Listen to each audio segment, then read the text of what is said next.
Mike, Steve. while we're writing season 2 of The Last Resort, what we should really do with our times, we could discuss the characters' favourite movies. Interesting concept, Steve, because I like movies, and, well, you like movies, and our characters like movies too. Then it's settled. The Last Resort Movie Club is born.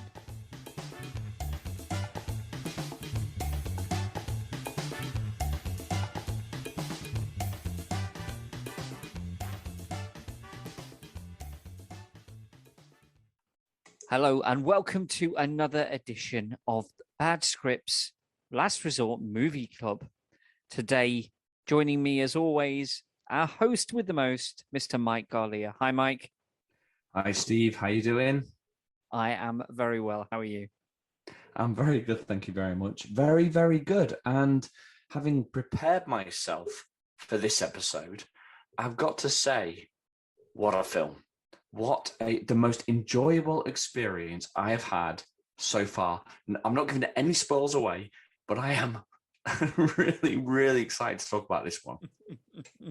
It is an interesting one because the character, the main character in this film, appears in some of the last 5 years' biggest blockbuster movies, but only as a cameo. So it's going to be really interesting to talk about that character's big movie, which maybe wasn't as big as it should have been. But can we at least say whose movie it was? I think we've already put out on social media whose movie this is anyway, so anybody that follows on there will see what we're talking about. This is Vlad's choice of movie.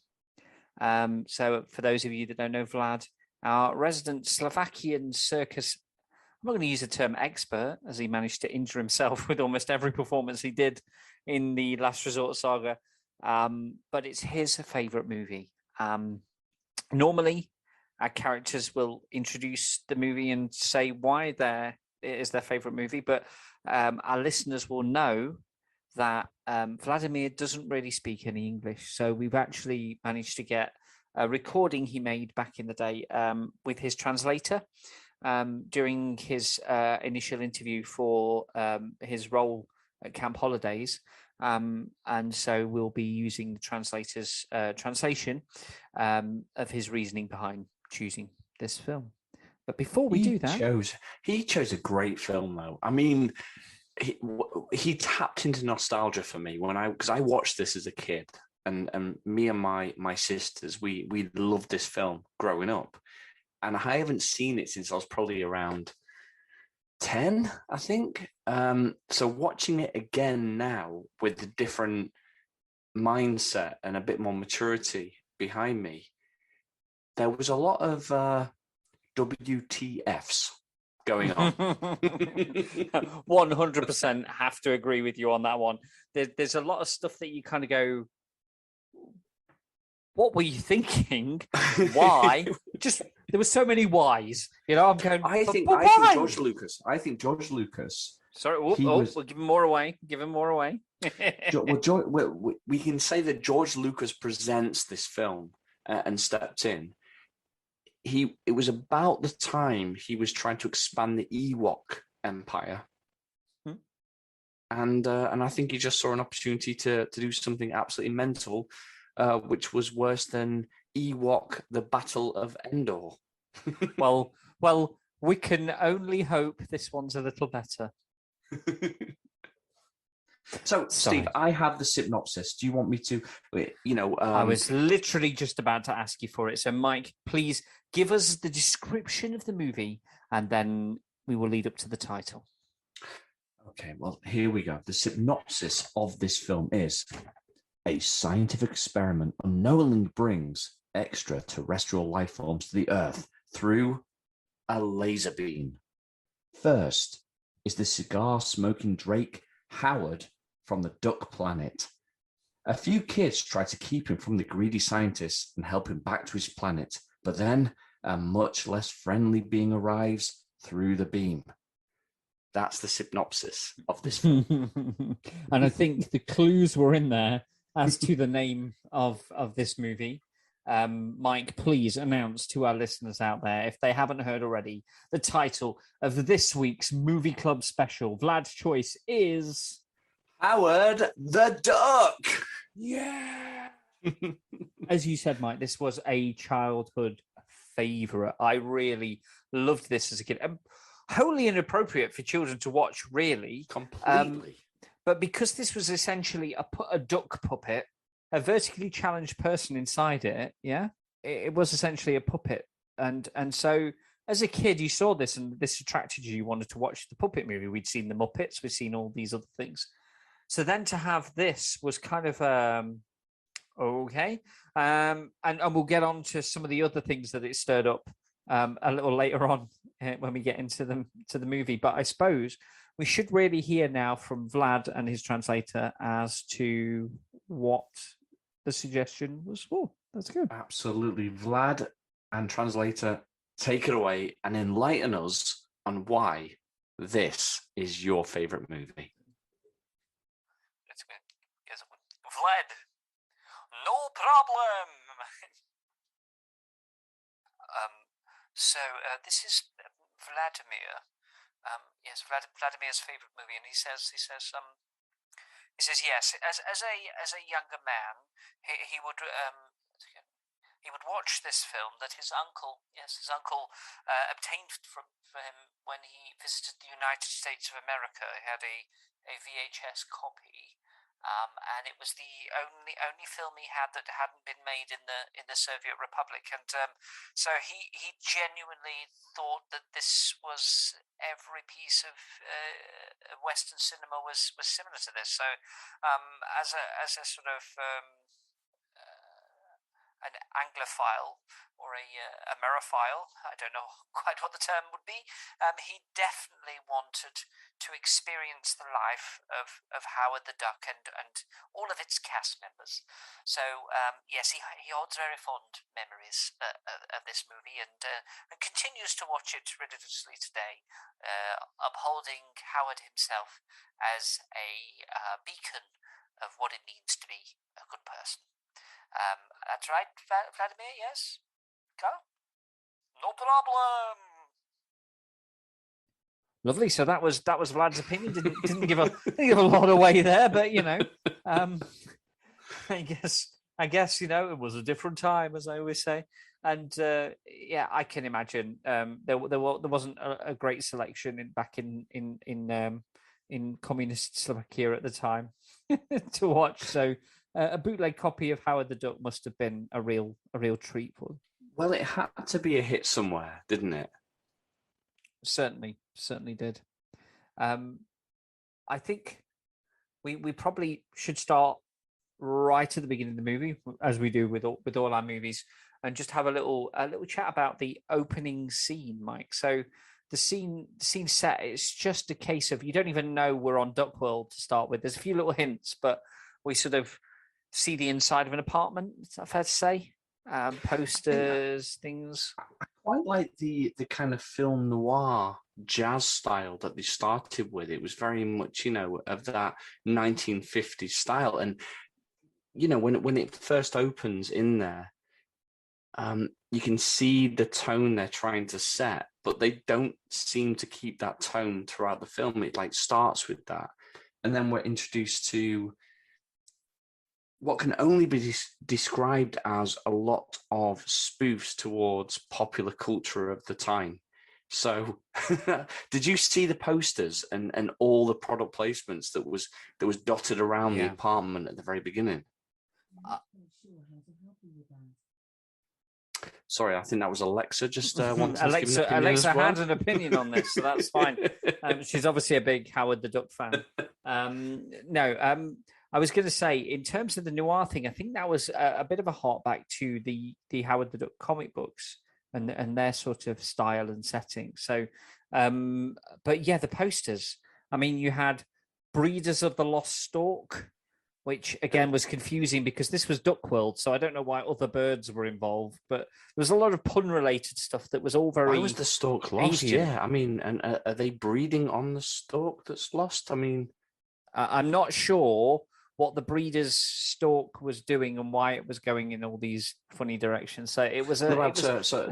What about Splash Dance? Did you pick up on that one as well? I did. Yeah, that was good. But it was Birdweiser as well. He's drinking a beer. He's drinking a Birdweiser, and pulls out a play duck because, as you do. Yeah, exactly. Because that's apparently everything you have in a planet is named after the race that dominates it. Totally. But I can see from a comic perspective why that was kind of funny, and it was a play on the fact that this was a duck world and what have you. So what got me was they're trying to set the scene about who Howard is, right? So we get the initial opening and we can see Howard T. Duck on a postcard from a female duck who's on holiday, his girlfriend, we're assuming. And then he gets a phone call from another girl suggesting that she's looking for some sexy time. So you're thinking, Howard's a bit of a player. He is a player. Now, these girls' names were Michelle was his girlfriend, and Linda was the girl on the phone. So, and Linda had a dream about Howard, but never really went into the dream, but said, I'll show you later. And Michelle's the one that sent the postcard to him. But are we led to believe that Howard T. Duck, that the T stands for the? I don't think we are. I think that it's essentially he is Howard the Duck. When he's on Earth, he is a duck, so he is Howard the Duck. But Howard T. Duck is it's like Homer J. Simpson, it's just the letter. So I think it's just one of those things they did to tie it all in. And I don't think it has any real relevance or importance, but there we go. Love the TV that he puts on though. It's so essentially 80s American TV. And they spoof loads of like kind of what was really big back then and the way they advertised and the excess. It was just basically the 1980s. But before we get into the show itself, it drew some really big stars. So you've got Leah Thompson who's in it. She's just come off Back to the Future. Massive film. Massive. She's everywhere. She's been in some great films. She's a real rising star at this point, absolutely bang on. Yes, cast member number one. You've got Tim Robbins, who's just come off Top Gun.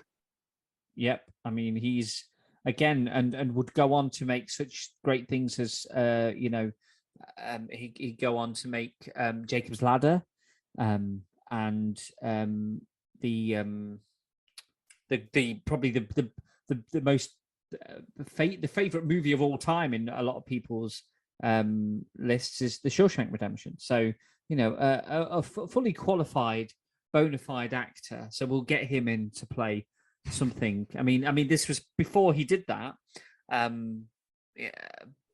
But he plays quite an interesting character. and anyone else? And then you've got the oh God, you might know his name, but you've got the teacher from Ferris Bueller in there as well. He's also in Beetlejuice. Yes. He's the main bad guy. Very good actor. Yeah, he plays in Beetlejuice. He plays the dad of the family that moves into their house, doesn't he? That's right. And he was very big at the time playing those kind of characters, the angry man or nasty man. He played quite a lot of those roles over the years. So you got a good cast there. I didn't understand. It's one of those things that how could these two planets so far away from each other with different species on them have evolved so closely that even their TV shows were pretty much the same, except for some of them were like duck-related names. Well, I have a theory about this. I have a theory. You might be quackers. Go on, tell me. Sorry. I think it's because it was made by us trying to predict what Duck World would actually look like, and we mirrored it on what was going. But I mean, you've got so. Did you know the original intention of Howard the Duck was to create an animated film? It wasn't meant to be a film. And George Lucas came on board and then said, no, we should turn this into a film. And I know people that can play Howard and we should just do it. And they went, yeah, okay, let's just do it. And it was the first, I would say it's probably the first official Marvel film that they've made. since the serialized Captain America before it. Mm. And you didn't have Guardians of the Galaxy. You didn't have that kind of the same level of marketing. You just had, okay, he's a walking duck and he's going to be a hero. But I don't know about you. He wasn't heroic and there was nothing special about him at all. And the whole tone of the film was really inconsistent in terms of sometimes he's strong, sometimes he's not. Yeah, it's, and I suppose we'll get onto that when we're talking through the story a bit further. Yeah, it just fluctuated so much, his behavior. It was very random and it felt very disjointed at times. Not to say that this wasn't an enjoyable movie, because I really enjoyed watching it, but it could have been awesome. It was a good movie, but it could have been awesome. And let's not forget, this was an 80s movie, all right? There was a lot of license taken with stuff in certain 80s movies that were supposed to be a fun movie. Now, at the very beginning of the movie, when he's in his apartment and he's doing all this, suddenly the ground starts to shake and this beam blasts through the wall of his apartment and drags Howard. And I don't know why just Howard, because it breaks through many walls for first and pulls him from... And there's no explanation as to why he's special. It's assumed he isn't, and he just randomly got picked to come to this, to be just sucked up by this laser beam, and is taken to Earth essentially through this beam. But as he's doing so, the laser beam pulls him through the walls of these apartments, and you see the lives of all the other residents of his apartment block. One of which is a lady duck in the bath, and Mike. I mean, I've seen ducks. I've seen ducks bathing in a pond, and that's fine. A duck in a bathtub with what can only be described as human nipples was slightly more jarring to my senses. What were your thoughts to the naked duck breast? So it did remind me of when I was a child when I saw that, because it was always a standout moment. Yeah, so she is in the bath and she's singing "I'm Such a Lucky Girl." That's the song she's singing to herself in the bath, and she does have a giant pair of tits with nipples, and. I don't know how to explain. I mean, no, I know. Chicken breast. Very nice. I mean, I didn't know whether to feel aroused or just want some Chinese pancakes. It was confusing. It was confusing. It was confusing. I don't. So, I mean, that brings into question the anatomy of the citizens of Duck World, and the whole planet is also shaped like an egg as well. Yes, that's right, which is strange, because the point being, if eggs, and if they hatch from eggs, why do they need breasts? Why do they need nipples? Why does any animal that hatches from an egg need a nipple? I don't understand. It concerns me greatly. I think she's had some kind of cosmetic surgery. I think that she's singing "I'm so lucky." I'm such a lucky girl, because she's been to the plastic surgeon. She's told them what she wants, and this is her expressing her, herself to the Maybe world. That's the wrong word. I don't know if Michelle or Linda has the same anatomy. But did you not think, right? Because we're into the first kind of 5 minutes of the film, and there's been about 15, maybe even more, sexual references already to this point, where we actually see Howard looking at a porno mag, and we know there's a couple of girls there. We think he's a bit of a womanizer. We know he was in a band as well, so he's a bit of a rock and roll guy. It was a bit pervy, wasn't it? I mean, watching it now, it's a little bit pervy, isn't it? Do you think they're preparing the audience to say, look, this isn't a kids' movie, so we're going to show you a few bits now, so that I don't want you to feel like you're going into some sort of sort of children's cinema. This is definitely for the grown-ups. Okay, if you're in the cinema with your children, Steve, and in the first 5 minutes this happens, what do you do? What do you do? Out. You walk out. I mean, you let the boner go down, and then you walk out the door. I'm kidding, of course. You walk out in full boner. You've got to be proud and loud. No, you just tell the kids, I'll explain it to you later, and you dig in and get ready for the ride because you know the whole film's going to be a little bit pervy, which it is. There is sexual undertones right through it, interspecies relations, all that kind of suggestion. That's all a little bit questionable. So I mean, go back to yourself as a kid, and I'll start us off. So when I watched it as a child, I was a bit confused. I got some funny feelings in this film. I don't want to jump too far ahead in terms of some of the scenes that happened because we're going to come to it. We know what we're going to talk about. But I did feel a little bit like I have some strange feelings here, and I don't quite know how to. I don't know what's going on, but I like the film, and hey, I'll just keep watching it and keep having these weird feelings at 10 years old. Stirrings, we'll call those. So Howard gets sucked to Earth, basically, through a laser beam. We see him travel through space, able to breathe. I'm not quite sure how that works, but he seems to be able to breathe in space, and lands in an alleyway. In a chair. He gets sucked off it. He gets sucked off into a chair. Well, he gets sucked off in a chair. I mean, he gets taken by the ladies. Are you sure you're watching the same movie as me? Now, Mike, come on. Sorry. So he's in his chair and he gets taken through space and he lands in a chair, I should say. Right. I think that it's good that you clarified that because, this is an audio format and we don't want people being confused over what kind of movie that is they're watching. Sorry, guys.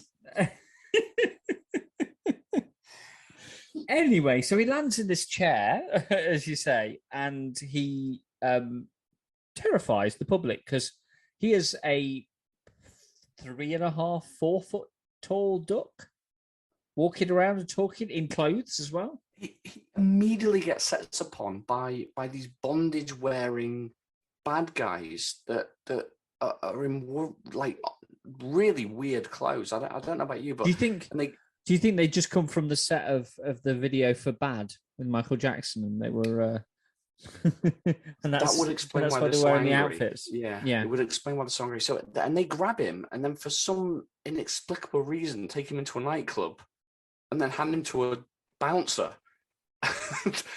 It doesn't make any sense whatsoever, and that's where we're introduced to Leah Thompson, who's singing in her band behind a cage. But as a way to move the story on, they were like, "Oh, what do we do here? Because we have to get Howard to meet Leah." I know. Why don't we have a gang grab him in full-on gimp gear and take him into a nightclub for no reason whatsoever? And then everyone freaks out, and then he gets kicked out of the nightclub for doing absolutely nothing wrong. And gets thrown out. But yeah, I think it's probably to do with the fact that he's a 4 foot duck that walks and talks like a human. That probably gets him kicked out. But he's seen her and he's thought, "Oh, she's a bit good." But again, she's not the same species as him, so he obviously wouldn't be attracted to her because that would be kind of bestiality. Would you say that's because for his perspective, she's a hairless ape. That's like going to the zoo and considering it like a lap dancing club, sitting there at the windows watching somebody doing their business and paying for the pleasure. That's essentially what's happened. I couldn't agree more. I think Howard is he's a bit of a perv actually, because bit of a freak. Directly after that, he then touches up another woman who's kind of getting off with some bloke, and he's like touching her leg, and he doesn't stop. He just carries on going, and then the guy sees him touch. I don't think he was intentionally. I think he fell over and was trying to steady himself. I don't think he was actually groping at her. I think it was a bit more of a I don't know what's going on. There was definitely a 3-second touch there of him, and his fingers are crawling up her leg as well, and she's like, "That's really nice." And the boyfriend sees it and goes, "No, that's not happening." Mm-hmm. And then he sets about Howard as well, and Howard then decides to just have a bit of a timeout in a barrel. Yeah, he hides in a trash can, doesn't he, and sort of contemplates his woes of being, as you say, sucked off into the universe and dumped on an alien planet. And then we hear it's the end of the concert. Leah Thompson's finished her Roadhouse set because performing behind that chicken wire was very reminiscent of the movie Roadhouse. For anybody that's seen that, very reminiscent. So we're a few minutes in here, Steve, and I've just got to lay it out for you in the verbal sense, right? Because I wrote it down because I wanted to give everyone a bit of a sense of how much happens in the short space of time. So this is within the first 9 minutes of the film. We're introduced to Howard. He's in his apartment. He gets laser beamed to Earth. He lands on a chair. He gets set upon by a load of bondage-wearing guys, a gang. They take him to a bar.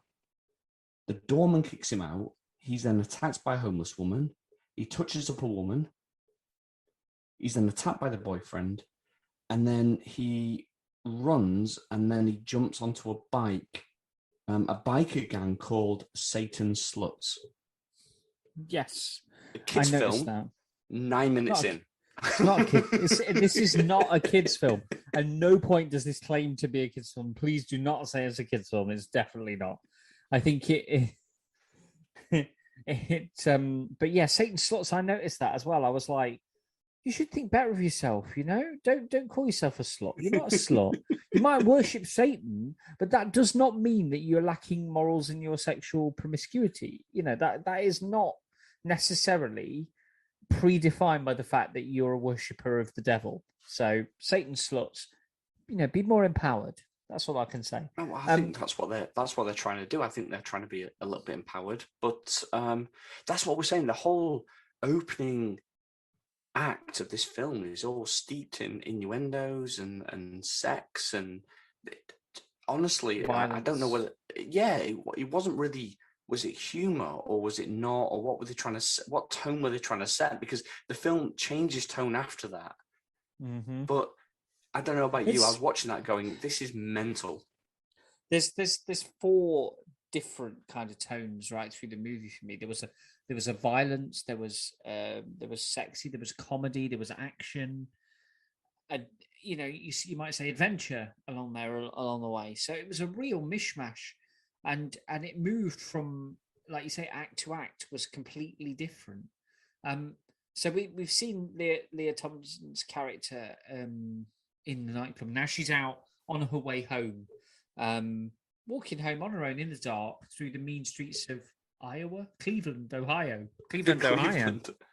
Of all the places to land, right, because that's you know the center of where all these things happen. So. Then she's walking through the alley on her own and she gets accosted by some ruffians. Groupies. I would call them groupies. They were because they obviously saw a play and they were saying great set and you know. But a groupie would suggest they liked them, not wanted to rape them. To me, I don't think you can call yourself a groupie if you want to rape the band. So I would say harassers and nasty men would be a better description, and groupie would be being a little bit over generous with the description for them. So this is where we're introduced to Quack Fu. Yeah. So bearing in mind he's been attacked several times and ends up hiding in a bin. He sees Leah Thompson's been attacked by these guys, and suddenly turns into a bit of a badass. And says, "I know Quack Fu," which again must be some sort of take on Kung Fu, or you know, because of the fact he's a duck, it's the quack. Again, doesn't make any sense why it would be related to the noise you made. Like we don't do talk karate or anything like that. It's not, you know, it's not related. But again, for comedic value, Howard does Quack Fu, and he proceeds It was my favorite line. It was my favorite line in the film, actually, where one of the rapey groupie guys says, "A talking duck. I'm doing too much toot."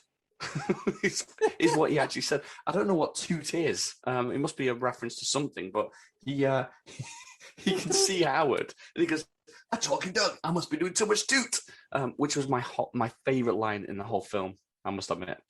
Yeah.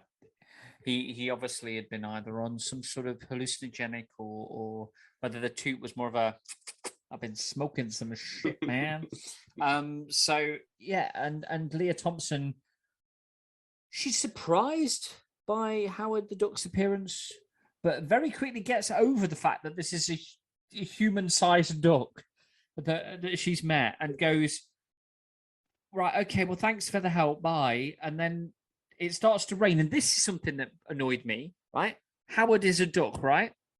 It starts to rain. He pulls his hood up and hides from the rain. Now, there's only one saying I know about ducks, or lovely weather for ducks when it rains. Surely that's the time when he shines, when the rain is coming down. He can stand there. It's water off a duck's back. Why is he getting a wet trench coat on top of those feathers? It makes no sense. So he hides away from the rain and looks miserable. Sorry, I got my rant out of the way there. Do you know what? It's so funny because in my notes I wrote Howard doesn't like water with a lot of exclamation marks. So it's so funny you said that because I got exactly the same. But also Leah Thompson just nearly got gang raped and just shrugs it off like it's another day. I mean, well, maybe this is happening to her a lot. Yeah, maybe this happened to her a lot playing these seedy divey bars that she's working in. You kind of go, what's come of things that this is happening? That this is normal. This is not acceptable behavior from people. So what do you do in that situation? You just met an alien duck. You've been nearly raped. He's had a pretty bad night. What do you do? You invite him to your seedy apartment that's in a rundown factory / apartment building that nobody really knows. She goes in there. It's massive. It's like, come and stay. And she walks him in, and it's the most horrible setup originally. You go through all these corridors and there's all these gross people. Then they go into what is like, a loft apartment, essentially, in a thing with this incredibly sort of cool, but supposed to be sort of cheap decoration. But actually, everybody in the 80s was going, I really want to live in that apartment. Again, nobody has a separate room for anything. I began to wonder if there was a toilet in the corner of the room because it's just like one big space. Whether it was cheaper on sets or everybody lived in a studio apartment, but that's basically where she is.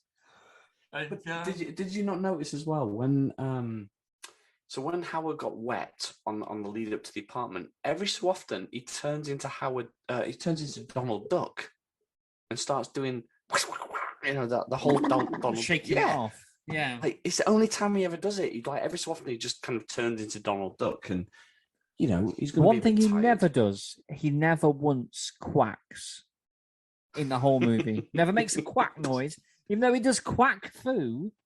He never makes a duck noise. So that's kind of a bit like, okay. Of all the things you could do, that was one I might have expected you to do at some point.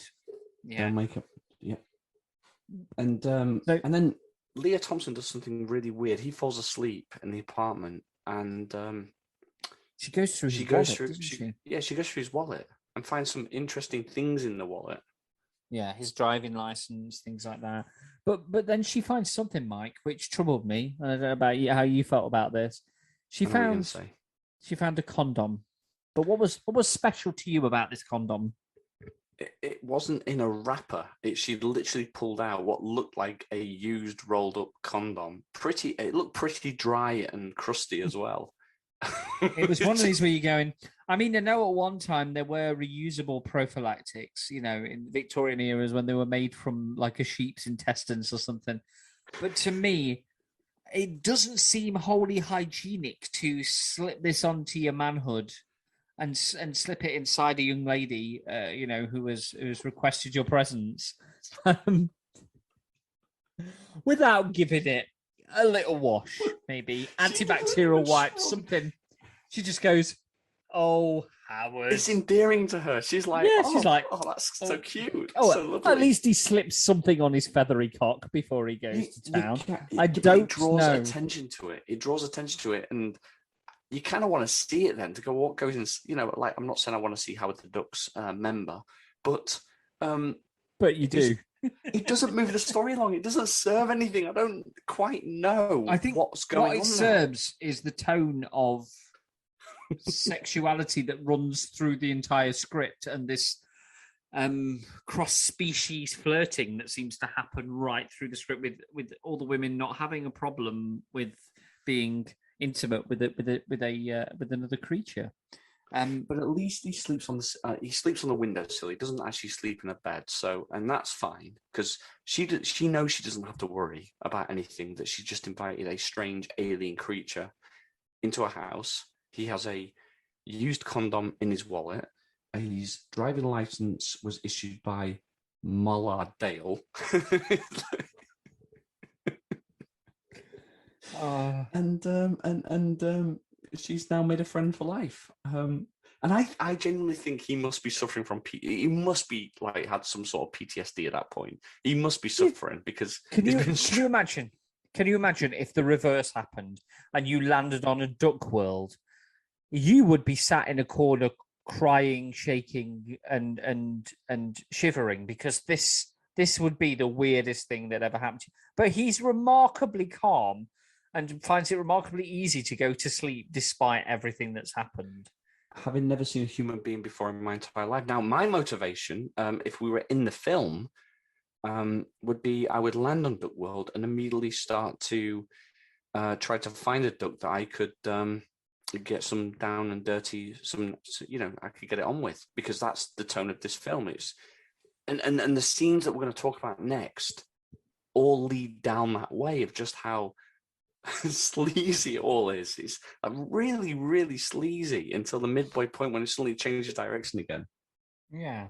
So we sort of get a bit of a sense that there's some mild flirtation in the script here. And how is this where, because I'm trying to remember now, it's been a day or so since I watched this, but does Howard have an argument, fall out with Leah first or before the scene on the bed? Or... No, that's sorry, that they have the argument before that scene you're talking about. So before that, so Steve, let me put you into this perspective.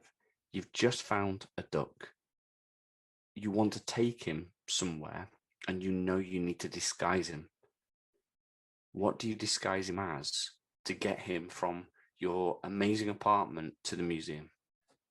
Well, there's lots of things you could do. You could just put like a baseball cap on and a hoodie, or you could cover him up with something. You could be discreet. You could put him in a burqa. There's all sorts of things you could do to try and hide the fact that he is a giant duck.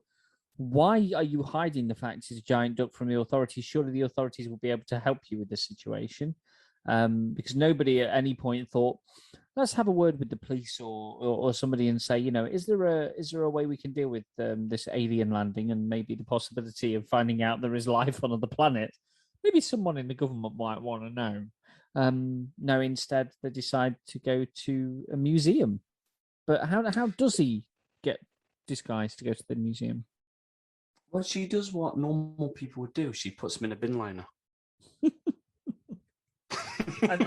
and proceeds to drag him up some stairs. It's like, he can walk, but I'm going to drag him up the stairs like he's some sort of body I've just mutilated.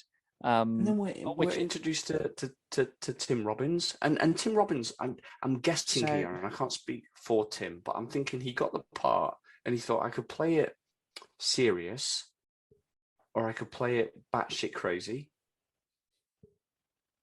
I think that was a hard decision for him to make, given how intense he is as an actor. Yeah, I think he went zany, didn't he? He went zany. And so we're introduced to him at the paleontology and ichthyology. Now, I had to have a look at what ichthyology was, and apparently that's the study of fish. So, dinosaurs and fish, same office. How he retrofitted his explanation to explain Howard's whole existence and history in the scene. I'm like, give this guy everything he wants, give him funding. Now, he came out with a really funny line, actually, my second favorite line in the whole film, and that was, all he wants to do is finish school and get my own museum. Because that's what you do. You're a scientist. Exactly. One of these days, I'm going to have my own museum with all my own exhibits, and because that's what historians want. absolutely. So we're led to believe that this scientist then is going to try and help him to get back to the duck world, as it's known, which has the same name as Howard's surname, which is an odd one. That's like, hi, I'm Johnny Human, or I'm Steve Earth. It just sound a bit odd when you do it that way around. So he kind of wants to experiment on him as well, and go on a national tour and make money from him, and it's a very odd interaction with a scientist.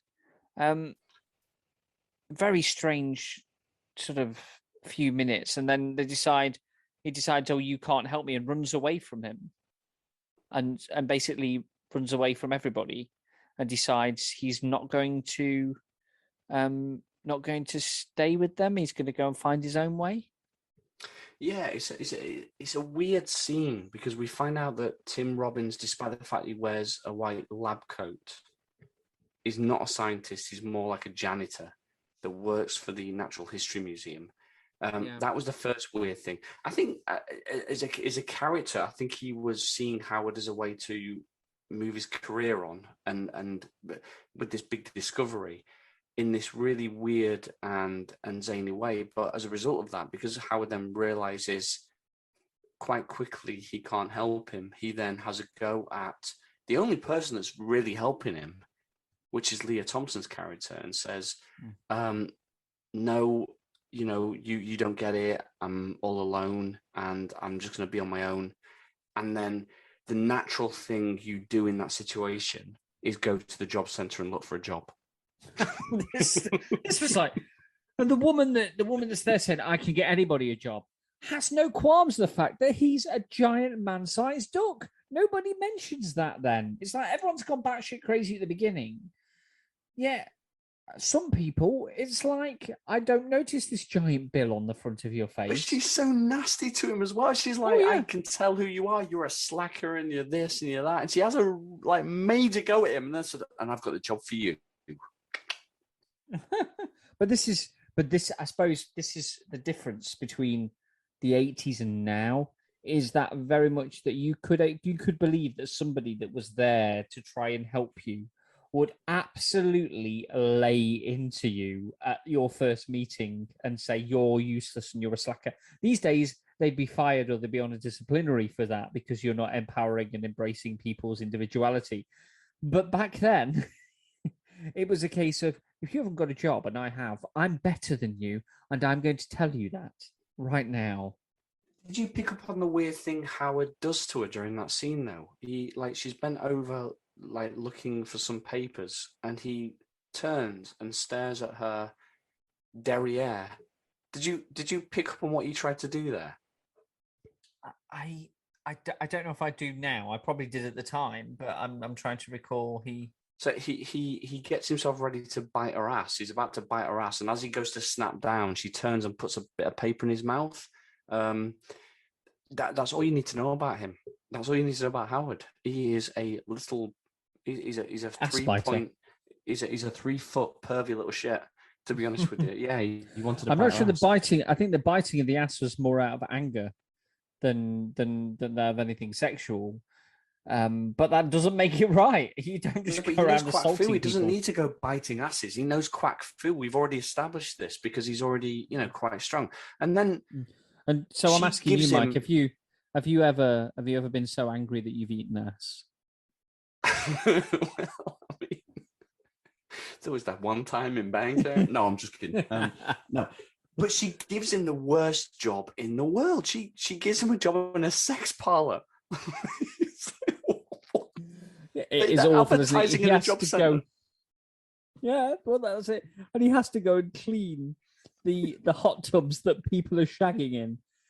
And when you see the tank from the filter that the guy ends up in, because he ends up knocking the guy into the filter, The mud. He knocks him into the mud bit, doesn't he? Oh yeah, it's just genuinely the most like moment. Even he's so angry. So he's the manager, but you're not really sure if he is the manager or not. He's the one that Howard interacts with. He's really. Why is everyone sweaty? Everyone's really sweaty. Maybe he'd come to Cleveland, Ohio, to get away from Manhattan and the dance industry that Tony in our previous episode had endured, because he was angry. He was New York 1983 angry. That's how angry he was. And then Howard's not been treated the right way, because everyone just seemed to have forgotten the fact that he's a walking, talking duck at this point. And he decides to get his own back on the manager by sliding across the wet floor and kicking him into the mud. And the manager just looks defeated at that point. He's like, "Oh, you got me," and he's like, "I'm so sad." Yeah. and then Howard obviously leaves that job because he realizes it's not for him. Mm. I don't know, if you put yourself in the writer's room and the writers are writing this film and going, right, okay, so look, Howard needs a job. He needs to earn money. He needs somewhere to stay. He needs somewhere to live. What kind of job will we get him? Why don't we give him a sleazy massage sex parlor job? Because that could be quite fun. Yeah, that sounds like a really good idea. Let's write that in. I just don't see how this moves the story along, because then it just changes tone automatically after that. It's just it becomes a different film. Yeah, absolutely. It suddenly changes and becomes like an action adventure movie. If you want to take us on the story, what was the next bit that you found interesting? So we don't have to recount the whole thing, but so another weird thing that happens is Howard seems to change his clothes quite a lot, and he seems to get clothes from somewhere. So I don't know if there's a big time jump, whether this has been months, because it's in our form it's 2 days. 2 days ago, but he was on Duckworld wanking off to a mag. Now he's in. It's like, I don't know what's your thoughts on that. What on the mag?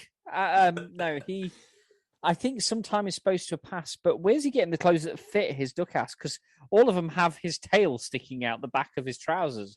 Is he tearing these trousers, or what?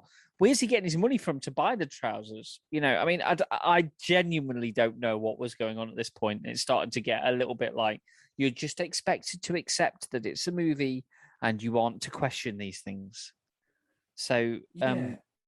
Well, I think the story takes. We're talking. This is half an hour into the story now. So, he then. Leah Thompson is obviously really heartbroken by all of this, and in the argument they had outside the museum, she was like really hurt by it, and she just kind of leaves. And then her hair gets bigger and bigger and bigger, and the backcombing starts to come in. I don't know if you picked up on that. It was a wonderful scene. And if anyone can pull off a backed comb, big 80s hair, it's Leah Thompson every step of the way. Because I realized watching this film that her and Jessica Rabbit were my two childhood crushes. And it's only watching it I realized that. I never realized I had a crush on it until I watched it and went, oh my God, she was my childhood crush. It's one of those things, isn't it, where anybody can say to you, I mean, I can't speak. I mean, we've just come out of Pride Month.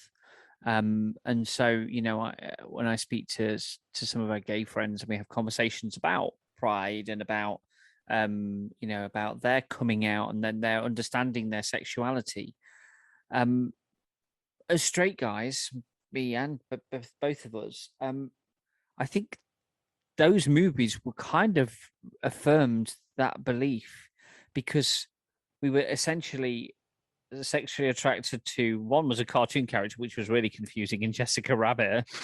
I mean, I know she was a humanoid one, but she was still a cartoon. But then Leah Thompson in this film, I mean, we're moving it on a bit to where Howard starts to talk to her again, and she goes back to his apartment again. But Leah Thompson essentially pushes him to see if he's being his bravado, his way, whether he's really trying to be Mr. Hot Stuff. And she comes on to him. She's wearing these slinky little pants, and a little lacy top and a cardigan, quite randomly. But she sort of jumps onto the bed and says, come and sit down with me, and starts stroking his duck chest. which makes some of the hair on his head stand on end. I didn't know that was a thing for ducks, but apparently it is. Make the feathers on his hair and on his head stick up, which obviously was metaphorical, as in but annoying.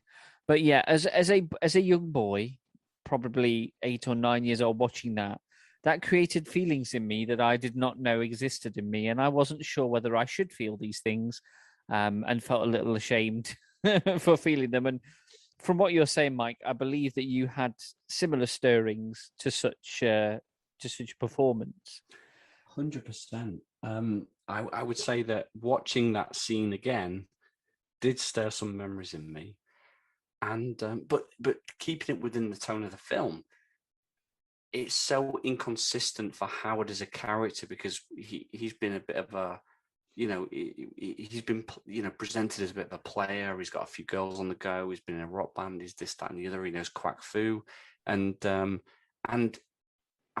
you know what? And I want to say it. I think Leah Thompson was incredible in this film. I thought she was brilliant. In every single way possible. I thought she really carried it so well, and she just made it believable.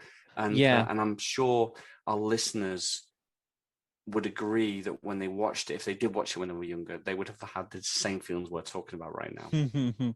Or some of the men will, some of the ladies might too, depending on what floats their boat. I think she was trying to go for the polar opposite to her character from Back to the Future. They wanted to make her a more sexual character, a more out there character, a more flirtatious character. And I mean, I know in Back to the Future she does kiss her son. Yeah, but she's a much more wholesome character. In this, she's an 80s rocker who performs in dive bars, and has no qualms inviting strange ducks back to her apartment and walking around in just tiny pants. So I think there's definitely been this attempt to show some diversity in her behavior in this. But again, like you say, the tone's weird, because then Howard really looks nervous and scared and, I don't know what to do, which doesn't really sit well. I mean, other than the fact they're of different species, which you can never tell whether Leah Thompson's doing it jokingly to try and wind him up, or whether she genuinely thinks, well, might get a little bit freaky with old Drake there. Woo.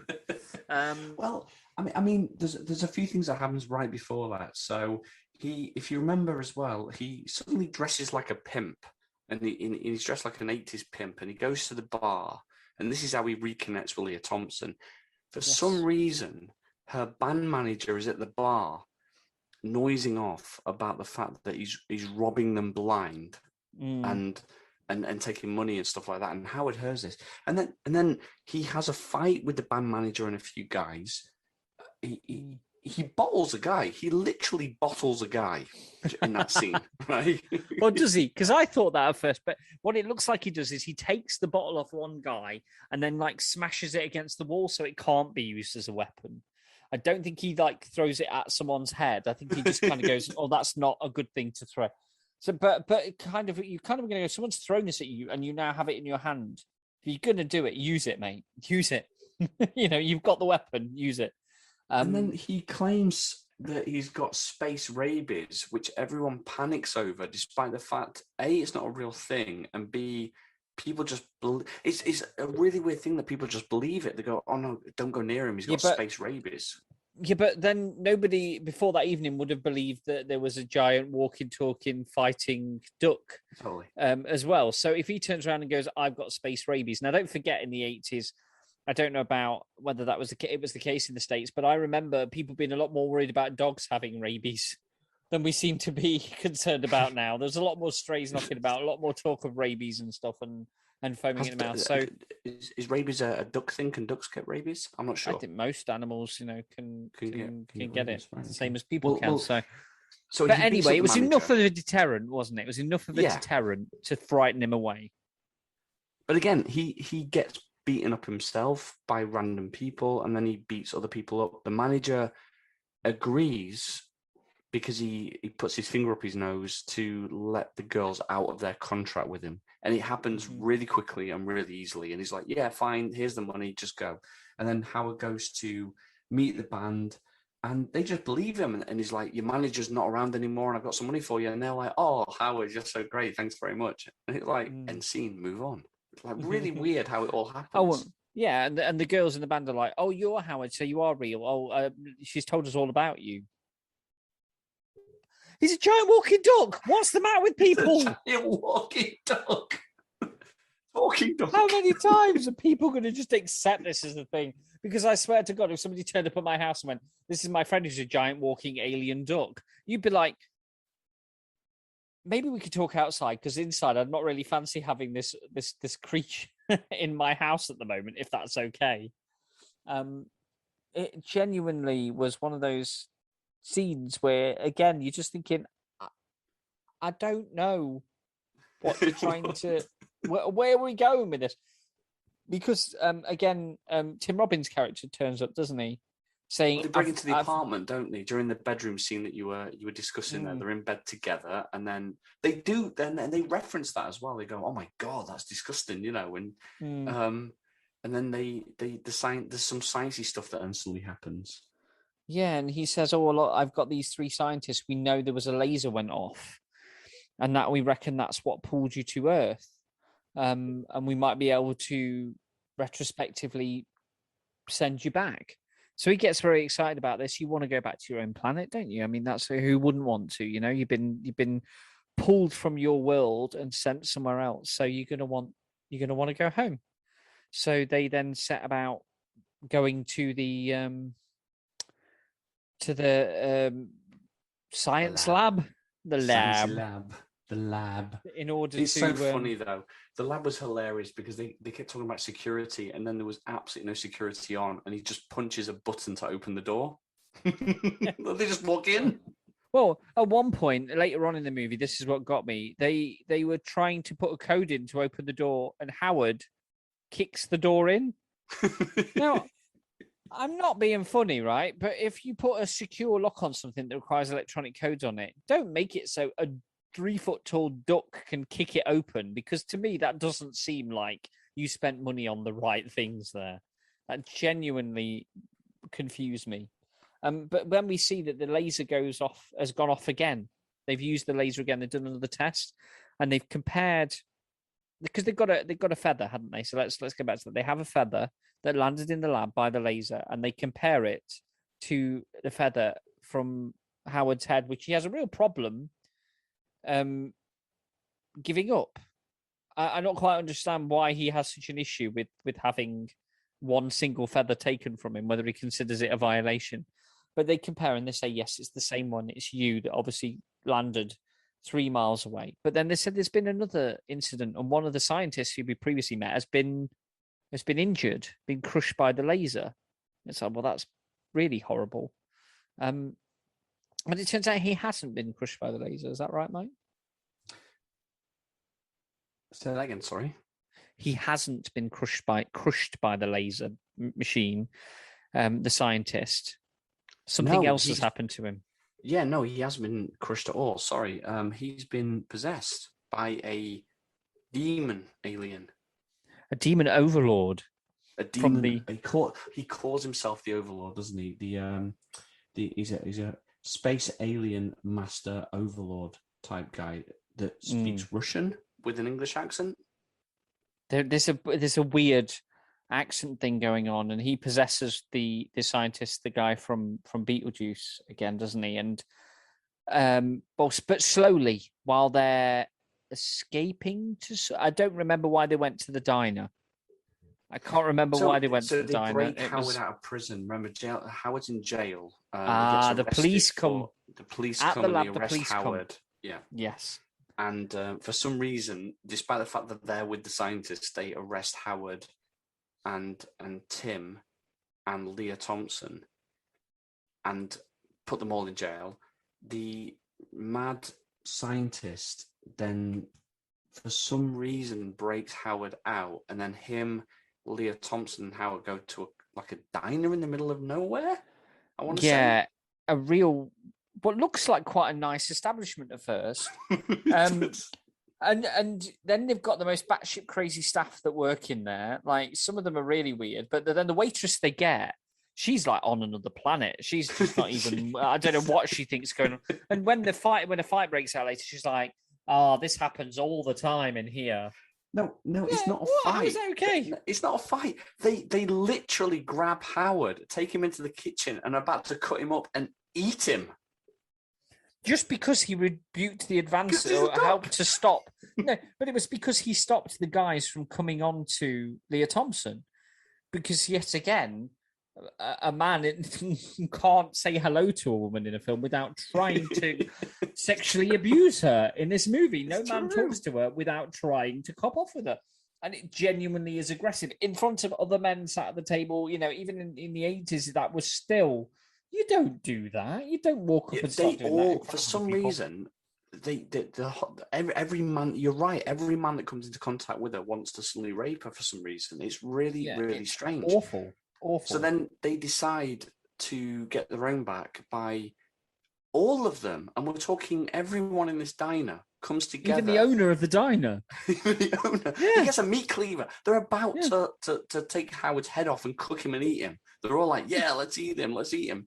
And then the Dark Overlord, who is essentially the baddie, protects and sticks up for Howard for some stupid reason. Leah goes, help him. They went, all right. Yeah, well, Leah Thompson asks him to help. but there was no motivation for him to do that whatsoever. It's like he could have just slipped out at that point, gone back to the lab and brought more of his Overlord friends back. He could have done that if he wanted to. Instead, he goes, leave the duck alone, and then basically proceeds to blow up some ketchup and mayo.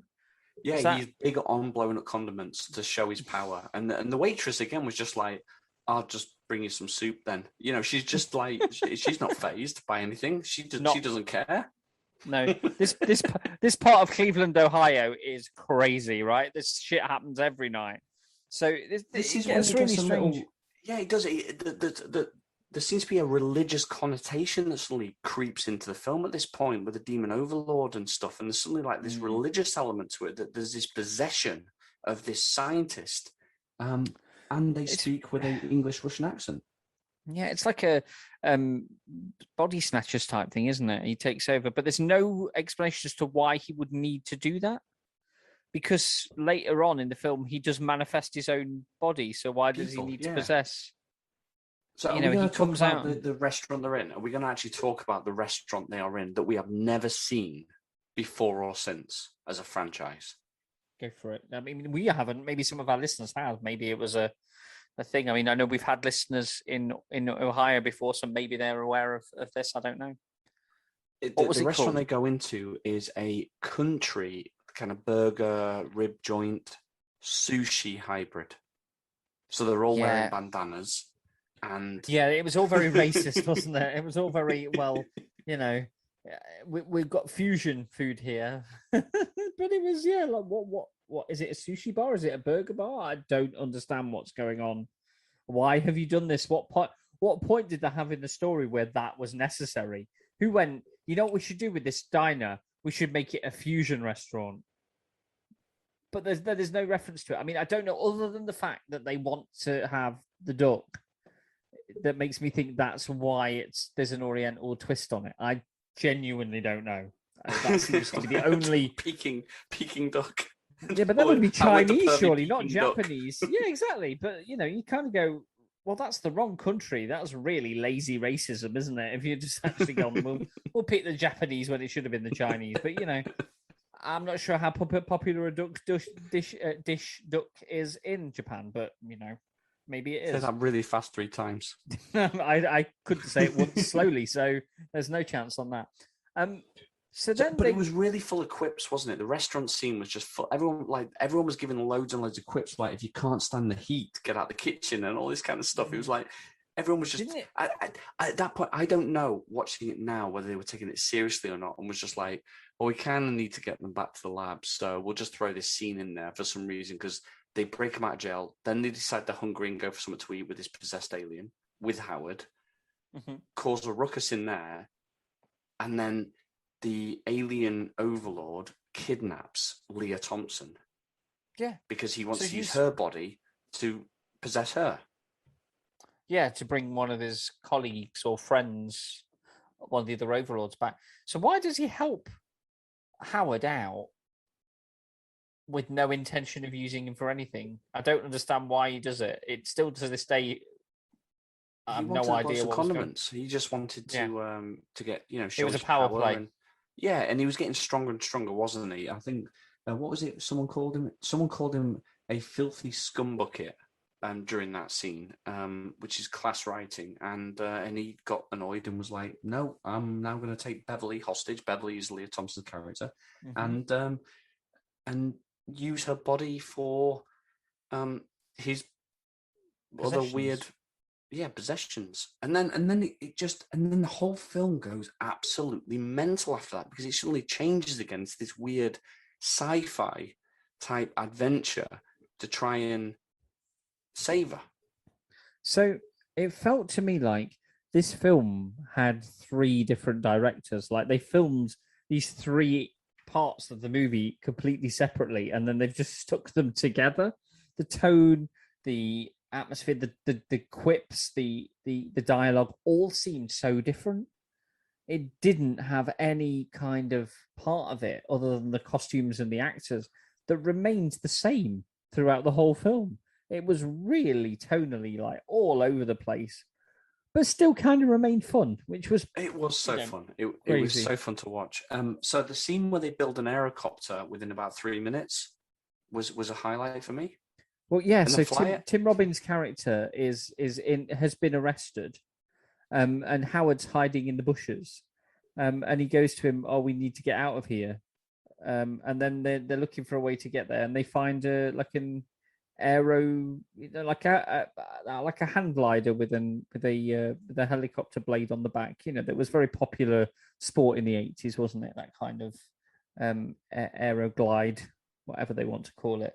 But yeah, suddenly they know how to fly that, because that's the way it works. Well, Howard doesn't want to fly. He refers to some kind of religion, where he says, if God had wanted us to fly, he wouldn't have taken our wings. Which is that's to say why he has hands instead of wings. I'm guessing that they consider that an evolutionary thing on his planet, and because when we go back to the museum, we did see the evolution of man, and I suppose because this is almost like a mirror universe rather than another planet. I think it's like a multiverse element, that this planet is almost the same as Earth, but it wasn't the humans that became, wasn't the apes that evolved into man. It was the ducks that evolved into the dominant species. So it's not necessarily another planet, but another dimension. And yeah, it goes, if it's like as a human saying, if we were meant to be monkeys, we'd have still had a tail, or kind of a weird thing that takes you back to like a simian past, even before the whole ape thing. So crazy weird stuff in there. And then they make their way. I don't know how far they're supposed to have traveled and why they needed to fly. There was it just because they'd been delayed, or what was the deal with that, or was it just because it looked good? Well, I'm not sure. I think that the bad guy takes Beverly to a nuclear power plant because he needs that much power. Weirdly, they're visitors at the nuclear power plant as well. And then he becomes like kind of nuclear man, doesn't he? He's feeding off the power. He's getting stronger. He's looking quite horrific, actually. And I've got to say, brilliant makeup, because he looks shockingly horrible. You know what? You can say what you want. There was a few puppety issues with Howard in some of the scenes where you could really tell he was a puppet, and there wasn't the man in the costume sort of on the hand glider thing, and a few where he's riding in cars and stuff where you can tell it's just like a dummy. But overall, the special effects in this movie hold up really well compared to a lot of the movies of a similar time.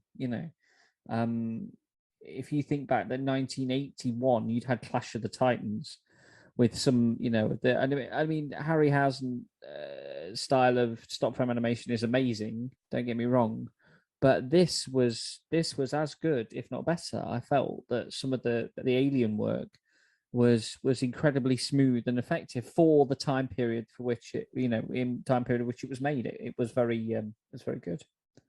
Yeah, I couldn't agree more. And look, I know we're talking about the film and we're talking about how crazy and mental all of this is because, the theme is bad scripts, but it's not a bad film. I actually really enjoyed watching it. It brought back, I think for me, and I'm biased because it evoked memories of when I watched it as a kid and stuff, and because I haven't seen it in such a long time. I was dreading watching it because I thought, God, what if it's going to be so bad? And then I watched it and thought, it's not that bad. All right, it's a bit mental and it's a bit crazy and the story doesn't really make sense and it's inconsistent and it's tonally all over the place. But the performances in it sell it really, really well. And there were two actors that played Howard, actually. So maybe that's what you're referring to, the differences in his. Well, there is that, but I mean, I think the point was at some points they'd had like a dummy, because you don't need to have a person in something in a costume if it's just gonna be like a moving vehicle sort of thing that's riding along. So there was some of that. But yeah, it was, and I felt the performance, they brought Howard to life.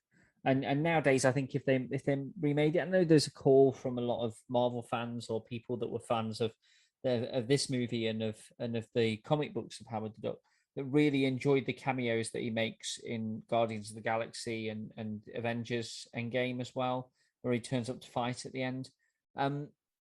I think people would like to see him again, but I reckon that would end up being CGI, and I think it'd lose something there that this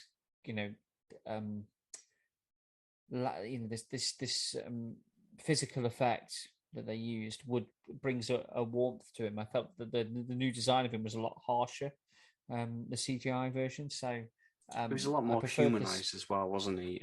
He's quite tall and lanky in the new version. But he had smoking a cigar. And he had quite an aggressive looking face in that, whereas I like the fact that he doesn't in this. He looks a lot less harmful. He looks like Macaulay Culkin. Yeah, there is an element of that, isn't there? That you kind of go, he looks harmless, which makes it better when he does get his quack foo going. That he is a bit more dangerous than we realise. Well, let me ask this: so when they get to the plant or the science lab or wherever they've gone, now the bad guy is now he's changed to such an extent that the Dark Overlord is now going to be, he's like this scorpion green kind of creature with with spiky penises coming out of his hands and stuff like that. A bit weird. Am I right in thinking that Howard uses a Zamboni as the main weapon? Well, there's a laser attached to it. I mean, there's a big laser attached to it. But that's how. So he basically blasts the alien out of the scientist, and the scientist, despite undergoing slow and what looked like a painful transformation into this creature, suddenly looks fine and doesn't have a mark on him. Yes, his tash looks back. A little bit bedraggled. Yeah, his mustache is back. Everything's fine. I'm all right now. And suddenly the alien is allowed to physically exist in the world without this human body. So I didn't see the point at which it was necessary for this alien to possess the bodies. And the only thing I can think is it was a narrative thing that if they went to the you can't take a giant scorpion alien to a diner and order some soup because you might not get served. It just left me with questions. It's very strange. It's a very strange way about doing things because how does he? We don't quite know, and it's never really established how he's about 9 foot. It's a 9 foot scorpion, if not more. Yeah, monster suddenly materializes once he's blasted out of the body of the scientist. And that's where the big battle then ensues, and Howard has a dilemma. He has to decide whether he's going to destroy the laser and kill, send the creatures back to their home planet, or not do that as a chance to get home. And that is the big dilemma, isn't it? Because he's essentially the whole way through this film the only focus for him has been, apart from getting a downbeat job in a sex dungeon, is to get home to his home planet. And he has that moment where he has to think, do I want to put this world through these alien overlords, or do I give up my chance to go home and stay here with people that I've grown to care about? And it is a difficult, if you consider that as a dilemma, he doesn't take that long to make that decision, which, considering how up and down his cowardice has been, you didn't know which way he was going to go. One minute he looks like a terrified little boy. The next minute he's kicking the ass of 5 grown men on his own. Yeah, exactly. So you don't know whether he is decisive or not. So when he comes and he has this option, he has this moment to decide. He does take the brave decision to destroy the laser, which sends all these other creatures back to where they came from, whatever dimension or place they came from. And you know what really bothers me about that, though, is the fact that the Dark Overlord speaks to them in the body of this scientist, with a really weird accent as well. And they don't ask him the kind of questions you would expect to ask, like, okay, so what's your motivation? What are you trying to do? Do you want to take over Earth? Is it, why do you want to come here? Because let's not forget, he was zapped in exactly the same way Howard was zapped. He was probably he's probably doing some job somewhere, and he's reading a porno mag, and suddenly he gets zapped into the body of a scientist. It doesn't explain what's going. Do we think that actually he was a bit of a bullshitter, and he was stacking trolleys at outside Tesco, and he got sucked up into the beam, and then now is trying to reinvent himself. I'm on a new planet. I've got to look more important than I am. I've got to do my thing. He's bringing his mates down. He's bringing Jeff and Daniel and Steve and everybody else. Keith's coming. Keith, they're all coming, guys. He's gonna feel shit when Howard stops that laser and he's like, "They were just my mates. I was just bringing down. We look scary, but we're actually all right." But don't judge me. Don't judge me on how I look. And you think that's the end of the movie. You think, right, great, that's the end of the movie. He's going to stay, but we get an extra scene, right? We get an extra scene. We get a little bit of an understanding of where things are going to go in the future. So the girls, and it supposedly hasn't been long, because let's not forget, earlier in the movie, Howard has said, "I'm your new manager. Then I'm going to manage you now." They're managing Cherry Bomb, right? And he actually says, this is a song dedicated to our new manager. Yet they're playing this massive venue that definitely doesn't have chicken wire. So how long is supposed to have passed, and that Howard the Duck has managed to get them this amazing gig? And they've also employed the scientist / janitor that is Tim Robbins as stage manager, with his his cans on, directing this big performance. And then they sing a song named after the manager of the band, called Howard the Duck. Howard the Duck. And they sing the song about Howard the Duck. Now, I mean, I enjoyed the song as much as anybody. I'm not sure it's a big hit that's going to take you to number one, but they proceeded to sing it, and Howard accidentally then drops into the scene and starts there was a lot of mirroring to Michael J. Fox in Back to the Future with the way he plays the guitar. So Howard starts playing very much like Michael J. Fox does in the other Leah Thompson big movie of the decade, which was Back to the Future. It was a little bit. There's a little nod there. Are you making the connection? Because I think I do. He does the Chuck Berry thing, and he's on the guitar and stuff. Now, the question I ended with, though, ultimately, and this is the question, because she says a few things throughout the movie about he's my boyfriend. The question I asked at the end is, are they together? Because I'm not sure. Even after watching it, I'm like, wait, are they together? Are they like in a relationship? It was very weird, wasn't it? Like, part of me thought, is she going to hook up with Tim Robbins now? Because there seemed to be a little bit of the way they looked at each other. And I thought, oh, maybe Howard's like, yeah, this isn't, I'm not going to get into the whole interspecies thing.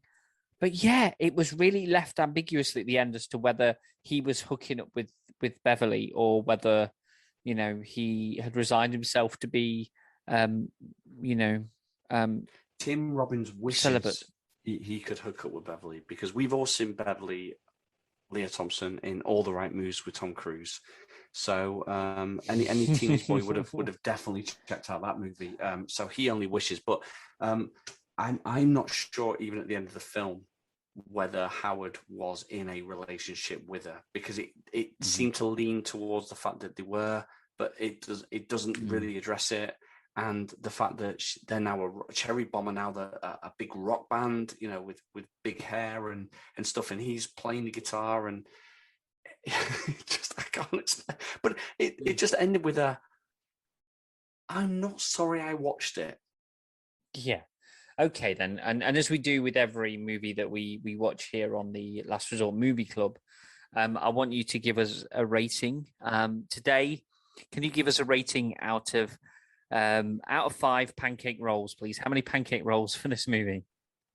I will give 3 pancake rolls to this movie out of 5. Ooh, very middle of the road, very middle of the road. But no, I think I have to agree with you. I'm going to give exactly the same, 3 pancake rolls from me. I thought it was a fun ride. I thought I was never bored watching the movie. I thought there was a lot of things that could have been improved or done differently. But you know what? I still had a heck of a lot of fun watching it.